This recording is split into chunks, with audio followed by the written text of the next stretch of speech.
हमारे खैरे साहब बहुत ज़्यादा लीड से आगे रहेंगे और मुस्लिम समाज पूरा उनके संगात है और अच्छे वोटों से उनकी मेहनत पूरे चालू है। मुस्लिम पट्टों में हर एरिया में चालू है।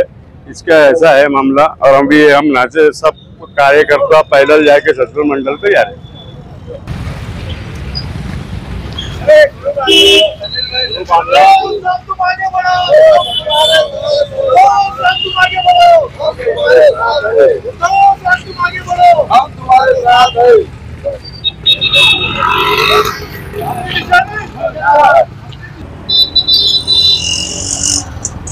आज त्यांचे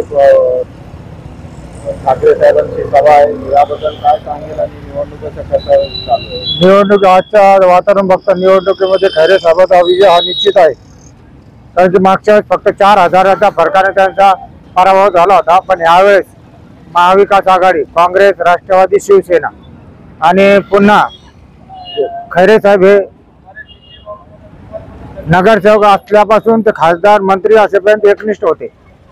तो उद्धव ठाकरेची त्यांनी कधीही गद्दारी केली नाही आणि ह्यावेळेस गद्दारांना धडा शिकवण्यासाठी स्पेशल म्हणून खैरे साहेबांना तिकीट देण्यात आलेले आहे। त्यावेळेस खैरे साहेबांचा डायरेक्ट संबंध हा भुमरेशी आहे आणि भुमरे हा बाहेरचा उमेदवार असल्यामुळे औरंगाबाद शहरात त्यांना पाय ठेवण्यास जागा भेटणार नाही। आणि फुटेर गटांना सामान्य जनतेतून असंतोष निर्माण झालेला आहे। पुन्हा महागाई एवढी वाढली की महागाईमध्ये गृहिणीचा सारा कारभार विस्कळीत झालेला आहे।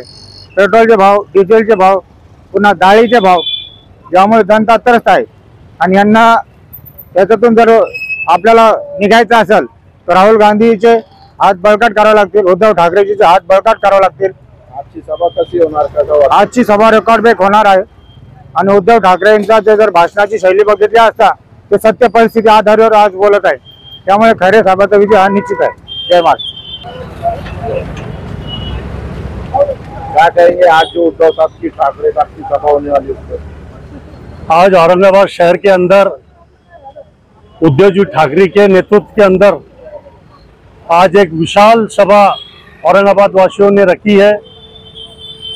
आज देश की हालत को देखते हुए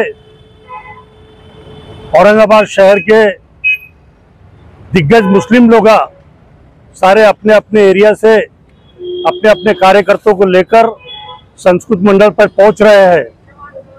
इसलिए यहाँ पे सब लोग पहुंच रहे हैं कि आज औरंगाबाद शहर के अंदर महाविकास आघाड़ी के चंद्रकांत जी खैरे इनको चुन के लाना है, ऐसा औरंगाबाद के मुस्लिम लोगों ने ठहरा लिया है।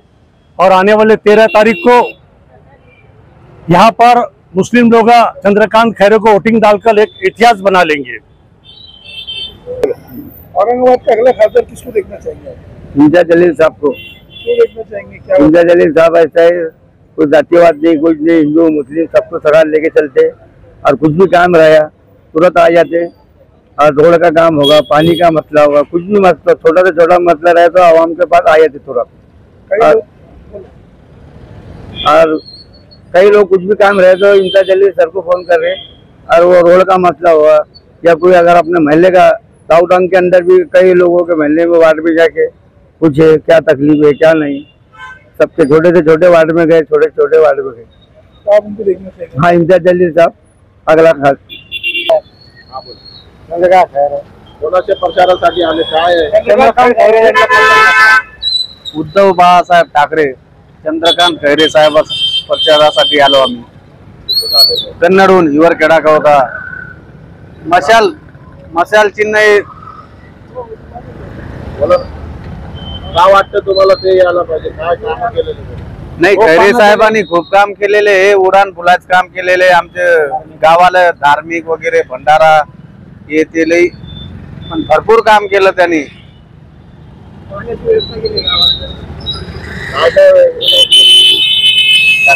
आम्ही चंद्रकांत खैरे साहेबांच्या प्रचाराला आलो। ते धार्मिक आणि सर्व काम आम्ही जिल्ह्यामध्ये भरपूर त्यांनी काम केलेले आहेत आणि उद्धव ठाकरे साहेब हे एक नेतृत्व आहे महाराष्ट्रातलं, तेच सीएम पाहिजे आम्हाला पुढं आणि चंद्रकांत खैरे हे निवडून येणार कोणत्याही परिस्थितीमध्ये. जवकडा गावातून आलोय. कोणाची सभासाठी खैरे साहेबांच्या सभेसाठी आलोय. कोण सभा कोण घेणार आहे काय? उद्धव ठाकरे. हा, काय वाटतं कोण निवडून येईल तुम्हाला? खैरे साहेबच येणार. 1992 पासूनचा मी शाखा प्रमुख असून शिवसैनिक असून कट्टर शिवसैनिक आहे. बाळासाहेब ठाकरे यांच्या एकही सभा मी सांस्कृतिक मैदानावरची आजपर्यंत किंवा जवळपासची सोडलेली नाहीये. आणि मी आजही उद्धव साहेबांच्याच पाठीमागे आहे. आमचं पूर्ण गाव परिसर सर्व उद्धव साहेबांच्याच पाठीमागे आहेत. आणि यावेळेस चंद्रकांत खैरे साहेब हे प्रचंड मताधिक्याने नक्कीच विजयी होतील अशी आम्हाला अपेक्षा आहे. कारण या सरकारनं जे मोदी सरकार जे आहे यांनी शेतकऱ्यांच्या प्रश्नाकडे फार दुर्लक्ष केलेलं आहे. महागाई, बेरोजगारी यासारखे जे मुद्दे आहेत जे अत्यंत महत्वाचे आहेत शेतकऱ्याच्या, त्या शेतकऱ्याच्या प्रश्नावर त्यांनी पाणी फिरलं आणि अंबानी अदानी सारख्या लोकांना मोठं केलं. आणि म्हणून आम्ही त्यांच्या शेतकरी या नात्यानं आम्ही त्यांच्या प्रचंड रोष आमचा त्या सरकारवरती आहे. आणि म्हणून आम्ही येत्या यावेळेस काय महाराष्ट्रात नक्कीच महाविकास युतीचा महाविकास आघाडी सफाया केल्याशिवाय राहणार नाही. उद्धव साहेबांच्या सभेसाठी आलेलो आहे. कुठून आलेले? नादरपूर गाव, कन्नड तालुका, संभाजीनगर जिल्हा आहे. इथून आलेलो आहे. साहेबांच्या सभेसाठी आलेलो आहे. काय वाटतं कोण निवडून येईल? खैरे साहेब निवडून येणार.